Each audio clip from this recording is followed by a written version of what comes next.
99.9% of the planet have no idea what's happening within their body. If you don't understand what's happening in your body, how can you make educated decisions on your health, your wellness, your diet, your lifestyle? It's literally impossible. And not only that, you basically are your own best advocate for your health and wellness. Welcome to Connecting the Dots. I'm your host, Jessica Carice, and this space is a place where we talk about seemingly random topics, but in all actuality, they're connected together. And today we have a very special guest who is also based in the South Florida area. His name is Benjamin Lee. He is the founder and CEO of 4BPM, which is a holistic, personalized medical practice. Ben, welcome. Thank you so much for having me. Really excited to be here, Jessica. Thank you. I'm so happy to have you here too. So for BPM, what does your day-to-day look like? You know, you have the holistic, personalized medicine practice. Like, what does your day-to-day look like, and why did you want to get into this particular route? Sure. So my day-to-day typically is interacting with a lot of patients. And how that typically looks, we may be doing lab reviews for our patients that are new to our practice. We may be just handling certain questions that may arise during their journey. So we basically do whatever is necessary to really give that like high quality and just really personalized touch to all of our patients. And the reason why I started 4BPM is because I had been a part of healthcare and the health and wellness industry for over 10 years before I started 4BPM. And I always noticed that a lot of companies or a lot of people were not putting the patient first. Like our industry is actually what we call healthcare.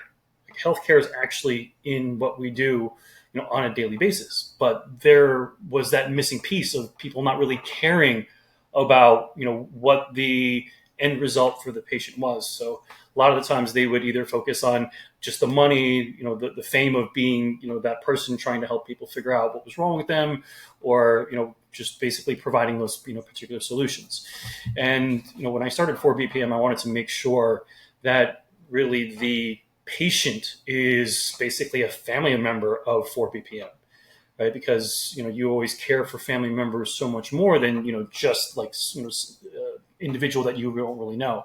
So we look at every patient as family, and we really want to give that extra level of just education and empowerment. Because if you think about it, most people, like if you think about 99.9% of the planet, have no idea what's happening within their body.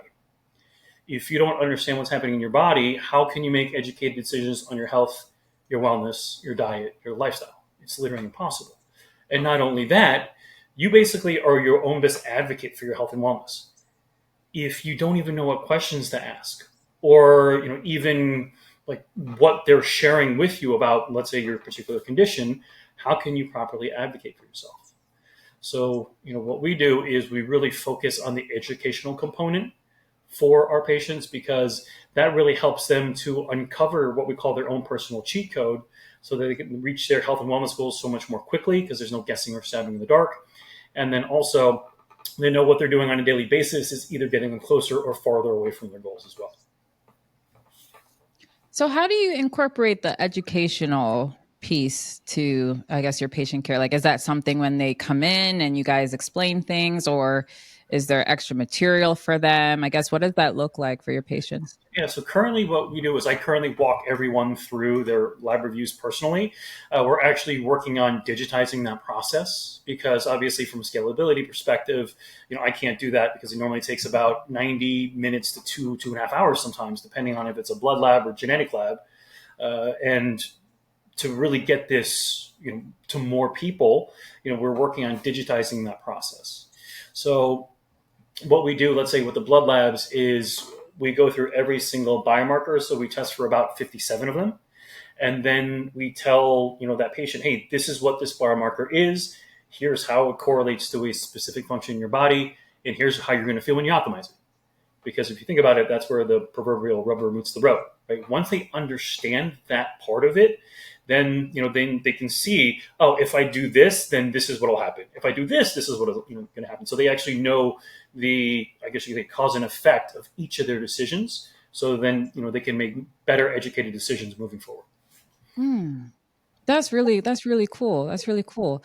So I think with the traditional medical system, there's a business model there, right, with repeat customers. Of course. So how does that relate to you? Like, is your goal to not have repeat customers, or I guess like what's your overall goal in relations to that? So we want patients for life. And however that looks like for them, because obviously some people may be dealing with certain particular health challenges, or they may be trying to accomplish something from a health and wellness perspective that we have to fully engage with them and implement very detailed protocols. So for example, I just had two patients. They did the half Everest climb. So basically what they did was, I think this was in Colorado, they basically climbed a mountain, the same elevation as Mount Everest, or the half of Mount Everest, and then they would gondola down, climb back up, gondola down, climb back up. And I think they did, 14,000 or close to 15,000 feet of elevation, in about a 13-hour span. So, with something like that, we obviously have to, give them the proper solutions to obviously help them recover quickly, to give them the energy levels that, that can sustain for that, period of time, and obviously, get their body into, peak physical condition. So, with that said, however, that patient wants to quote unquote show up for us is how we basically meld, our protocol specifically for them. Because I've had one patient that wanted to lose weight first, so obviously that was a very different protocol versus doing something like that. And he also did the full Everest climb, or 29 as it's called. So he did that in 13 hours, and then he wanted to become a professional bodybuilder. So obviously each of those three distinct goals have three very distinct and unique protocols that have to be implemented so that they can reach their goals much more quickly. That is an excellent model, because not only do you help people with their chronic conditions, you kind of help them get into place to start really living their life. So instead of managing a condition as a repeat customer, you get over that condition, and now it's like, okay, what do I need to do to accomplish this goal, and have people live a fuller life? Like that's incredible. Yeah. And, interestingly enough, I have a very unique perspective, I guess you can say, in the space. I have 4 physicians in my family. I have emergency medicine, pediatrics, anesthesiology, and plastic surgery. So very, very diverse practices. And I understand that part of the business because I've seen them obviously, work, grow up, and, do medical school and whatnot. So I didn't go to medical school. But what I am really good at is the optimization of the body, because with traditional allopathic disciplines, they're phenomenal for acute care. So, for example, I actually had diverticulitis about 3-4 months ago, and I had multiple perforations in my colon. So they had to, put me in the OR, cut me open. They had to cut up part of my colon, reconnect it, and then stitch me back up. So they literally saved my life, or else I could have literally died from sepsis. So they're great at acute care, but when it comes to chronic care, they're really missing the mark, because what they're doing is they're looking and diagnosing a cluster of symptoms. And from there, they ask the question, okay, what am I prescribing to address these particular cluster of symptoms? Instead of asking another question, hey, what's causing these symptoms in the first place? Let's address the root cause. So really, that's where we differ.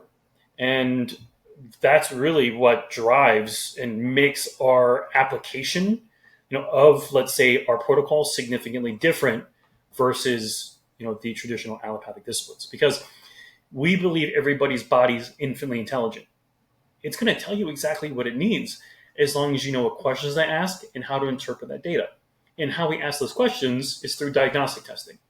So we ask the body questions through blood testing, genetics, urine testing, cancer screenings, and pharmacogenomics. Once you have that data, we combine that with whatever that patient is trying to accomplish from a short-term and long-term goal, And then that's how we create our protocols. And those protocols can include everything from hormone replacement therapy, supplementation.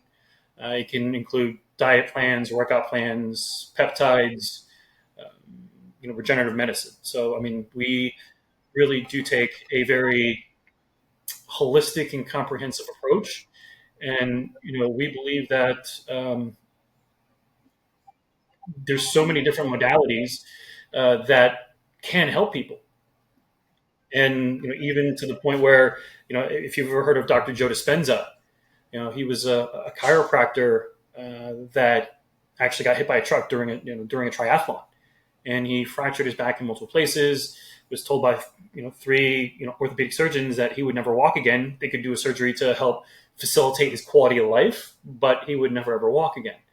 And there was something within him that knew that there was a different path or a different answer. And so what he started doing was he started looking at all the quote unquote medical miracles and how people would cure themselves of stage 4 terminal cancer, or people that were told that they would never walk again, and they started walking themselves. And what he found was, our minds are so powerful, and there's what we call the psychosomatic, pathway where, our minds can actually upregulate and downregulate our gene expression through just mindset and thought. And what he did was he started visualizing repairing his spinal column, and then started showing gratitude for already being able to walk again. So it was through that being grateful and showing that, basically acting as if, that he was able to heal himself and walk again. And now he has multiple events all over North America every single year, and people with stage 4 terminal cancer, people that are given a terminal diagnosis, are literally curing themselves, because that's how powerful the mind is. And if you think about the traditional allopathic disciplines and the pharmaceutical industry and the Western medical system, they already take that power of the mind into account. They just don't want to give it to the quote unquote the individual, but they already account for that when they do clinical studies. So there's what we call the double-blind placebo clinical study, where they break off two groups. One is what we call the placebo. One is actually given the the pharmaceutical, and they're not told which one they're getting, but they say, hey, listen, you're getting the specific cure for this disease that is in your body, so it's going to help cure you. And people already can cure themselves of that specific disease if they truly believe in the power of that medicine, even if it's a placebo or even if it's just a sugar pill. So that's how powerful our mind is, and they already literally add that into the equation. Wow. Wow. I love Dr. Joe Dispenza. Like, not necessarily from like trying to heal my body, but from healing my mind. Right. Right. Well, they're interconnected. Everything's interconnected. Yeah.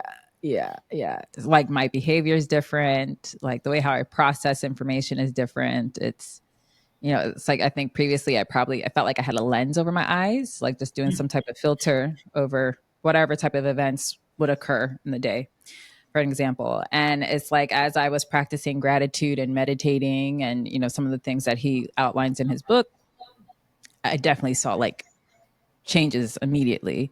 And I still do, see changes every single day, because I keep practicing, meditations, gratitude, and That's those great. type of things, And so one question I have, just kind of backing into like your life a little bit.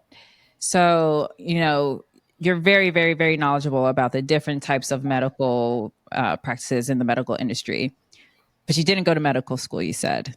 Correct. So what was that thought process? Because your whole family, they went to medical school, it seems, or or 4 people in your family. Mm-hmm. And so, like, I asked that question because, like, my dad's a doctor, and I went through the same dilemma. Like, am I going to go to medical school? So, what was your process like? What was your thought process like for whether or not you wanted to go to medical school? Well, one of the things that I realized, very quickly, is you can't change the system from within the system. Hmm. So if I were to go, if I had gone that path, I would already be really ingratiated in that system. And it's very, very difficult to change the system when you're a part of the system. So, when I was, basically, coming up with 4 BPM, I knew that really delivering value and actually doing a grassroots approach where you're actually helping the individual. That's really where you can really impact more people, because with the system the way it is, and the way it was designed. Are you familiar with who designed the Western medical system as it stands today? I believe it was John D. Rockefeller, right? Yeah. Yep, you're correct. Yeah, so we hired a gentleman by the name of Abraham Flexner to create what we call the Flexner report, and that was done to show that all of the existing homeopathic, Oriental medicine, were just not great. Okay, they poo-pooed them basically, and that what you needed to do, you needed to diagnose a cluster of symptoms and prescribe something for those symptoms. Because back then and still now, you can't patent naturally occurring substances for medical treatments, right? But what you can do, if you created something, what we call a pharmaceutical, that would treat that specific symptom, or a cluster of symptoms, then you could patent that.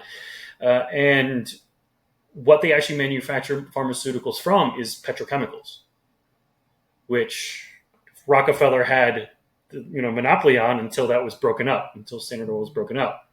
So Right. what him and Carnegie did was he funded all the medical schools to basically push the agenda forward. I mean, from a business perspective, I mean, that was absolutely effing brilliant. Brilliant. Yeah, brilliant. Um, from a what's occurred since then, maybe again, you don't know if he had just positive intent or malintent when he did it, but obviously, it's created issues, as that specific system has evolved and grown, right? So, you have people in the U.S. where I think we make up 7% of the world's population, but we ingest 75% of the world's pharmaceuticals. Yeah, I mean, it's insane. And obviously, with the opioid crisis and all these other things that have occurred, uh, yeah, I mean, I don't, I don't know if he had that quote unquote malintent in mind, or he just couldn't foresee it. Let's say, because I mean that would have taken a lot of insight and foresight. But I knew you couldn't change the system from within the system, so that's why I wanted to really give, first of all, educate and empower people to be able to take control of their health and wellness, right? Because if you're part of the system, you can't do that because I'm sure with your family, and this as well, if they don't follow what their box is, they can get their license taken away. Yeah. Yeah. Yeah. hmm Yeah. My So, dad's always talking about risk all the time. All the yep, time. He talks about risk all the yep, time. and it's all about mitigating risk. hmm Right? It's all about mitigating risk and trying to avoid litigation, trying to avoid any negative patient outcomes. So where we can be a little bit more flexible with what we do, right? They can't. So that's what gives us, I guess you can say, a leg up, because yes, we do use certain medications in certain cases if it's required, but if we can give you a naturally occurring substance, a supplement or something that does the exact same thing, we'd rather do that and take the more conservative approach versus just medication. Yeah. Yeah. You posed an interesting question about like John D. Rockefeller's intent with the things he was doing. And I'm not sure, but you can take a look at some of the other activities that took place over, let's say, the past 70 years, maybe, where you have a lot of industry giants working together, Right. which, it kind of takes, I guess he kind of laid a blueprint of how you can work together with other industries. And these other giants kind of took that blueprint and compounded on it, because you also have the interplay between food, pharmaceuticals, Right. um, and health, right? So, and And lobbying as well. Yeah, that's yep. Yep. But the thing with the opioid crisis, it's there was a mixture of players in there. You know, it wasn't just there was a mixture of players, and that's kind of like what prompted me to want to start my own consulting firm. Mhm. It's because like you know we need more people operating from a level of honest and integrity who, you know, yes, you know, we want to make a profit. Of course, there's lots of benefits to having a successful business, you know, the creation of jobs and everything like that, Yeah, but not at absolutely. the expense of sacrificing the population. Right. No, absolutely. I think as an entrepreneur, if you're delivering so much value, then you can obviously make a profit because you're delivering so much value, to your clients or, in our case, our patients. So yeah, I think that's where a lot of people kind of miss the mark, especially uh, when they're just focused on the profit. They're focused on the fame or the notoriety of, let's say that particular like industry. They're really missing the mark. And it was interesting. I was just answering a question on LinkedIn the other day. Um, they asked, with aggressive competition, like how do you stay, what was the word, level-headed and professional. Well, if you're focused on just delivering more and more value to your customers, it doesn't really matter. Yeah. Right? It's literally just value creation. That's what we do as entrepreneurs. We're creating value or we're solving a problem for people. And if Mm-hmm. you can solve that problem better, faster, more cheaply, or whatever it is, or just with less friction on their end, they're going to choose you time and time again. So, as long as you kind of focus on, the value creation, the value delivery, and really understanding what your target market is really looking for, I mean, there is no competition at that point. Yeah. Yeah, exactly. Exactly. Really take a look at what you're providing and also make sure you have avenues to get the customer feedback, you know. I think I've seen several times where it's hard for companies to get customer feedback or they don't pay much attention to it. And then they have other ways of trying to make profits. But it's like, no, listen to your customer. Let's see what they want, you know? Yeah, because they're the ones that keep the lights on. They're the ones that keep the door open, right? If you're not fulfilling their needs, then like you're missing the whole point of doing business. Mm-hmm. Mm-hmm. Mm-hmm. Yeah. So it sounded like you you've been, I guess, would you describe yourself as analytical? Because it sounded like you had like a lot of different insights about what occurs in the medical industry before, I guess, it came to the decision of whether or not you wanted to pursue medical school. Yeah, I've been called very aloof and in my head a lot. So yeah, funny enough, somebody did a reading of my human design profile, and they said, "Yeah, your superpower is being in your head." I feel that way sometimes. Yeah, it's a blessing and a curse, right? Because when I'm in my head, everything's based on logic. But then when I'm trying to connect with, let's say, my fiance, right, then that doesn't work very well. So then I have to practice on being more conscientious, more present.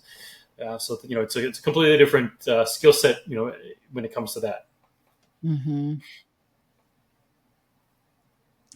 And so what was like your family support or family feedback with your decision to, I guess, go off another path? Obviously, my parents were extremely supportive of it. I've been an entrepreneur my entire life. Hmm. In the real estate industry, I literally started going to real estate investment seminars when I was 8 years old. Bought and flipped my first house when I was 15, obviously with their help, because a minor can't transact legally. We built a relatively large real estate conglomerate where we flipped houses, we did rehabs, we owned a hard equity lending company, we had a mortgage and also real estate brokerage. And after the crash happened, we just decided, hey, let's just find a different industry where you're not so driven by, let's say, the economic forces. And I started trading from that point, where I traded the S&P E-mini futures. I actually did it with no losing days. I didn't lose any money for 8 months straight. Trading every single day. I actually ran trading rooms. I became a trading psychologist, and then my parents started investing in micro-cap public companies in the pharmaceutical drug delivery technology space and cannabis. So they're like, hey, listen, you know more about this stuff than we do. Can you, really help us to really, ensure investments safe? So I started working with those companies. I actually lived in LA for about 3 years, working with those companies directly. And then, when I, finished that up, came back to Florida, and then, started working with another company that was also in the health and wellness space. It's actually now called 10X Health System. So, I actually worked with Gary Brecka. I was the chief operating officer of what they called Streamline Medical Group before it became 10X Health System. I was actually in the negotiations with Grandin, with Brandt. Actually used to go to their houses, back in the day. And then, I left right before they closed that deal. And then originally I didn't even want to be in the health and wellness space. It was, an interesting story where, so the company before, they had done some blood labs for people in the UK, and they never delivered on the lab reviews. So the group that organized, those, patients, or those customers, they came to me and they're like, listen, can, you have the person that's reading labs for 10X, just, we'll pay them on the side. We just want to close that loop because we just don't want to lose face. I'm like, yeah, absolutely. So when I spoke to that gentleman, I was like, hey, listen, can you just do them a favor? They'll pay you on the side. Let's just do this so then we can just close this loop here. And he agreed. He's like, yeah, that's fine. That's not a problem. And then that's the last time I spoke to him. So literally he ghosted me. And, when, I spoke to this group, I said, you know what, I'll just do it myself. So, I actually, because I had listened to, enough of the lab reviews and whatnot, and, basically did all the research I needed to. And that's how, I delivered that. And that's where I kind of fell in love with it again, because, I was able to educate people. I was able to help people, really identify, the challenges that they were dealing with and really shine a light on it. Because a lot of times when, people have health issues, they typically go to the doctor, they say, hey, listen, I'm having these issues. They'll run some tests. They'll get the test results back. And the doctor typically says, you're fine. He's like, I don't see anything in your lab results. Yeah. But then the patient's like, no, I still feel, these symptoms, whether it's fatigue or brain fog, whatever it is. And then they don't get anywhere because their doctor's like, you're fine. Right. So they think it's it's in their head, when it's actually, something where their body just isn't optimized. And, the challenge with, let's say, the traditional allopathic disciplines is they follow the reference range of the laboratory. Yes. So LabCorp, Quest, Access Medical, Westpac, they all have different reference ranges for different biomarkers. Yeah. And what they do, they take 95% of their population, of their patient population, and that's the reference range. So that reference range is so wide, it's not looking for optimal health. It's looking for if you're really sick. So, even, if you are, let's say, close to almost outside the reference range, physicians can't do anything because you're not outside of it. There's no medical necessity for it, and insurance or Medicare, Medicaid won't pay for it. So, and if you think about the patient populations for each of those laboratories, it's a representation of the American population, right? What percentage of them are obese? It's like 50% are obese. 50%. So you're comparing yourself to, the obese majority of people, and it's not based on what optimal health is. So what we do that's differently than, the traditional allopathic disciplines, we really ask the question, what is optimal? So we take those reference ranges and we actually shrink them to ask the question, hey, what's optimal? So we say, what's really optimal? What's a little bit suboptimal? What's really suboptimal? And then there's outside the reference range. Right. So, yeah, that's how, we, go about it differently, than, normal physicians. No, that's insane. That's insane. That's insane because like your weight also has a impact on your hormones, for example. Yeah, absolutely. And there's so many women I know that they're like, "Oh, I have this issue." Uh-huh. Yeah. So interestingly enough, I see a lot of women. It's the exact opposite, where their weight is actually a result of their hormones. So yeah, if you obviously have more adipose fat, yes, that can increase cortisol levels, that can increase certain hormone releases and whatnot. But what we see in certain women is we have women that come to us that have been trying to lose weight for literally years, if not decades, and they have this tire around their stomach, right, where they have bloating, they have a lot of just extra weight around their stomach. And what we do is, we look at all of their hormone levels. And a lot of women that have that issue, they have what we call estrogen dominance. So when you take estradiol and divided by progesterone, if you have 100 times more estradiol than progesterone, it's what we call estrogen dominance. And when you have that estrogen dominance, it's very difficult to lose that tire around your stomach. So there'll be bloating, there'll be a lot of adipose fat, and it doesn't matter how much they don't eat. It doesn't matter how much they work out. They still can't get rid of that until they rectify that estrogen dominance issue. Hmm. And do you also test for like the cortisol, like the stress hormone? Yeah, so we test for everything from your immune function to see how well your body can protect itself from bacteria, viruses, parasites, so on and so forth. We look at your oxygen carrying capacity, which determines how much waking energy you have, because 90% of your waking energy is derived directly from oxygen. So the more oxygen you can carry to your cells through your bloodstream, the more energy you have. It also helps to reduce brain fog and also helps to sleep better, because when you sleep, that's when you repair and recover. You need oxygen to do that properly. And if you aren't bringing enough oxygen to your cells when they're repairing and recovering, you can't get really deep quality restorative sleep. We also look at your certain organ functions like kidney function, liver function, gallbladder function, thyroid function. We look at heart health as well. So we look at your lipid panel. We look at your C-reactive protein, which looks at systemic inflammation, especially in the cardiovascular system. We look at cortisol levels as well. We look at all the sex hormones. We dive really deep. So for women, we look at your luteinizing hormone, follicle stimulating hormone, estradiol, progesterone, insulin-like growth factor. We look at your sex hormone binding globulin. We look at total testosterone, free testosterone. So we do a very, very deep dive. And we also look at some vitamin levels as well, such as D3, B12, B9. So with that, what are called our off-the-shelf blood test, we get a really, really deep and wide dive into an individual's current health and wellness situation. Yeah.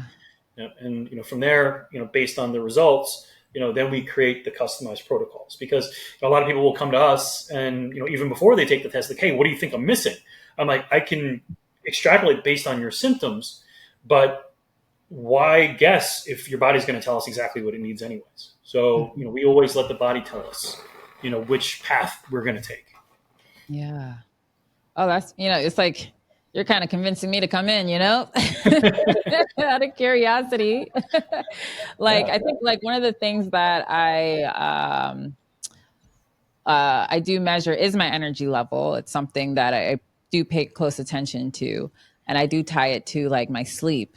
But Mhm. you have an interesting thing about oxygen levels, Mhm. because like you have me thinking about my life right now. Yeah. So here's a question for you. So have you ever done any breath work before? So that's my Like thing. Wim Hof? Yeah, Wim Hof or Breath of Fire or Kundalini Yoga. Anytime you're doing that type of conscientious breathing, notice how you're not tired. If you think back to every single time you've done Yeah. breath work, you weren't tired. I started taking singing lessons, and you have to. Yeah. So you're actually super oxygenating your blood, which actually helps to eliminate that tired feeling. So one of the cheat codes that we teach our patients is, let's say you're driving home late at night, you're tired, you start yawning, just do some breath work, get more oxygen into your bloodstream, and that'll temporarily eliminate that tired feeling so you can get home safe. Hmm. Thanks for the hack. Yeah. Cause yeah, as I noticed that, and I noticed like some weeks like I have so much energy, and then other weeks like I have a little bit less. But now Yeah. I'm thinking back on how much I actually practiced singing, like and my breathing and everything, Yeah, and yeah, I'm that, gonna pay that's going to help a attention to lot. that. And then also, being a woman, your energy levels ebb and flow with your menstrual cycle as well. Yes. So for example, males, we're on a 24-hour hormonal cycle. Women are on a 28-day hormonal cycle. So, that's why men are a little bit more, let's say, even keeled, right? Because, it's that 24-hour cycle versus, a 28-day cycle. Yeah. And, have you ever seen that meme? How do you turn a man on versus how do you turn a woman on? No, I haven't. No, okay. So the meme is it's a light switch, which is a man, right, on and off, super simple. Women, it's 100 different knobs and dials. Okay. So I'll actually text it to you, but once we get off Yeah. this call. Yeah.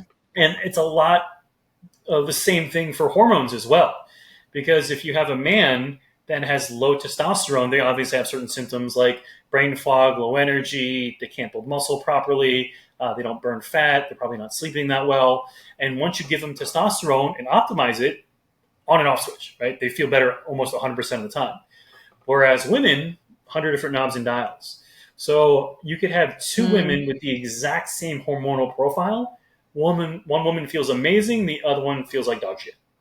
wow.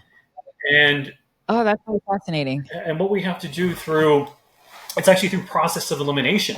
So we actually have to look at four different hormones: your LH, FSH, estradiol, and progesterone, and then we have to, through process of elimination, figure out where you are in your menstrual cycle. And the challenge is women are like, hey, like my estradiol is so different than my last test. Well, you really can't compare apples to apples when you're looking at female hormones, because unless you're pulling on the exact same day of your cycle at the exact same time, it's not apples to apples, because all those hormones ebb and flow depending on where you are in your menstrual cycle. Hmm. That's very, very interesting. Do you have patients that come in and they complain about like anxiety and overthinking Yeah. or Yeah, absolutely. So there's a part of your genetic code. It's called methylation. So methylation is actually one of your detoxification processes. You have four detoxification processes. Methylation is one of them. But methylation is actually an extremely important process in the body that no one really knows about. So it's literally responsible for cardiovascular function, immune function, detoxification, neurological function, energy production, fat metabolism, production of your hormones, production of creatine to allow your muscles to contract, and even the production and metabolism of your neurotransmitters, such as serotonin, dopamine, epinephrine, norepinephrine. And depending on the specific genetic marker, so it's actually determined by your parents. So your parents, your mother and your father, actually gave you the instructions on how well or how poorly you methylate, certain compounds. So we're actually able to predict certain personality traits hmm, based on your genetic makeup. Yep. So people that have, let's say, anxiety or anxiousness. So anxiety is where you worry about the past or present. That's typically due to what we call your MTHFR gene. The specific SNP is the C677T. If you have a poor expression of that, if you ingest a lot of folic acid, which is the synthetic form of B9 or folate, you can actually increase your anxiety levels. For people with the A1298C expression of that MTHFR gene, it's anxiousness. So they worry about the future more. If you have both of them that are suboptimal, you actually worry about past, present, and future timelines. And yeah. So we're able to call this out and really help people identify what's really driving their thought process, because it's very difficult to understand if your thought process is normal, right? Because you don't know what anyone else is thinking. So that's their normal. yeah. But their normal may be not normal for other people. So, we really help to, help people identify, that part of it, not just, that part of it, but, a lot of different important processes in the body. So, for example, your genetics determine how well you manufacture, how well you bind to, and how you clear out neurotransmitters. So your neurotransmitters are the raw materials that go into your emotions. So literally for happiness, it's a specific recipe. For sadness, for depression, for euphoria, they're all a little bit different. And your genetics determine how well you create those neurotransmitters, how easily you bind to them, and how quickly you clear them out. So, basically how you can actually feel the emotion, how long you actually feel the emotion, and how well you feel the emotion. So we're able to actually call people out on their personality traits just based on their genetic markers. Wow. And we can actually look at their cardiovascular health as well. Cardiovascular health is extremely important. And, this is one of the things that occurred to me as well. So during my diverticulitis episode, they were doing CT scans on me, and they actually found calcification in my coronary arteries. More so, that's a little bit more advanced for my age. I'm 44. So I went to a cardiologist and I did a CT scan with the calcium score, and your calcium score shouldn't be over 100, whereas mine was at 434. So higher than what it should have been. And I found a cardiologist who believed that calcification was reversible, because if you Google everywhere, it says calcification of the coronary arteries is not reversible, Yeah. right? But it actually is if you're very aggressive with it and you attack it from multiple angles. So luckily, they were able to catch mine early, because if I would have just, and even for me, I do as much as I can to minimize every type of challenge or issue, but I actually have familial history of hypercholesterolemia or high cholesterol, and being an entrepreneur where you're in fight or flight and you're dealing with all of these things that come to you on a daily basis. It gets you into a higher cortisol level, which leads to inflammation, and then the LDL cholesterol will go seek out that inflammation and go put it out. But if it meets a toxin or oxidizes for any reason, then it creates plaque. So based on my calling, so to speak, being an entrepreneur my entire life, my higher LDL levels, I was more susceptible to calcification in my coronary artery. So, and the reason why they bring that up, 50% of American men over the age of 40 have some sort of calcification in their coronary arteries already. They've even done autopsies on younger men in their late teens, early 20s. Like, let's say if they died from cancer or like a car accident or something, they've actually found calcification in those men of that age as well. Wow. And 60% of Americans are going to get cardiovascular disease in some point in their life. And it's literally a silent killer, because you don't know what's happening. And, if you're very uptight, type A, if you're always getting emotionally, involved into every negative situation, that's going to raise your adrenaline, noradrenaline, and cortisol levels, which will increase inflammation, which will, increase plaque formation. So, yeah, it's very important that, people, really just at least know what their calcium score is. So, the silver lining that I see in that situation is obviously I caught it early enough, and now I'm using my platform and my mouthpiece to literally tell people, hey, listen, cholesterol is a silent killer. You really need to understand what your calcium score, or how much calcification you have in your cardiovascular system, because something could happen if you're not aware of it and you just let it go. Yeah. Wow. No, like that. That's very, very fascinating that you share that, because it's like you see a lot of people like they get diagnosed with like heart disease or something like that. My friend's mother passed away from heart disease, and to your point, like that was the type of life that she had, where she was just taking care of everybody else, didn't take care of herself, because everybody else was, she put everybody else first, and it silently killed her. Yeah. And that happens with a lot with women too. Yeah, women have that, I guess you say, that societal guilt of being everything, right? The super mom, always taking care of everyone else and, not taking care of themselves. But most people don't realize, if you have nothing of yourself to give, how can you give to other people? Mm-hmm. Right? So you always, have to, take care of yourself first. Kind of like when you're on an airplane, what do they say? When the mask comes down, you always put your mask on first, right, and then help other people. Because right. if you don't put it on yourself, you're going to pass out and you can't help anybody else. Exactly. Wow. No, that's incredible. Thank you so much for sharing that. And I feel like I've learned so much. And I had actually one question about the methylation process because I feel Mhm. like they touched upon it in like biology, maybe something like that. It was so long ago. Doesn't that also affect like your which DNA is expressed if it's methylated or Correct. not, right? Wow. Yeah. Yeah. So, in what we call your COMT gene, that stands for catechol methyltransferase, that also is responsible for methylation of DNA. Yep. So, depending on how that COMT is expressed, right? If it's the fast, normal, or slow form, that can also determine how well you methylate your DNA as well. Yep. Mm-hmm, Absolutely. hmm. Yep. Thank you. Yeah, thank you. Thank you. Yeah, there's some parts of that I remembered.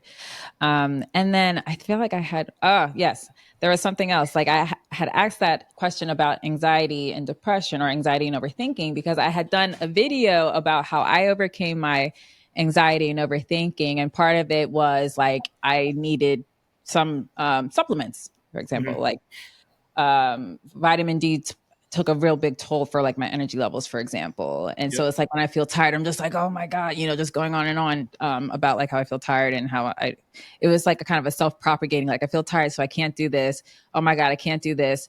I'm going to fail, so just like that rabbit Yeah. hole. So I'm really happy that you shared that. And I hope that a lot of people, if they're struggling with anxiety or depression, overthinking, that they really consider getting like a holistic.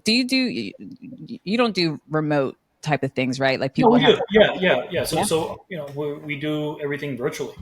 Yeah, over Zoom. Yeah, we do everything virtually. So we work with patients all over the U.S. and even internationally as well. Yeah.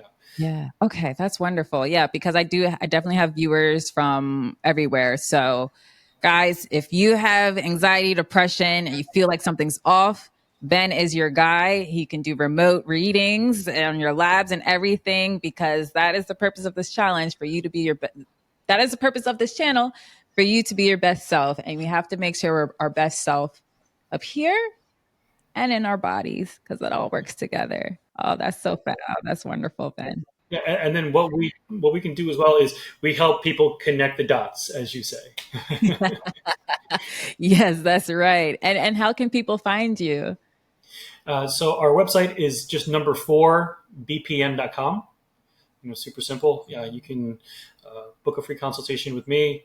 We can go through what it is that you'd like to address if you have specific health challenges or you just want to feel better. So we deal with the whole spectrum of people feeling good but wanting to feel better, or people that just aren't doing so well from a health perspective. Wonderful. And the last question I have, because one of the other things I noticed, you pivoted quite a bit, but not only did you pivot, you've done extremely well every time you did pivot.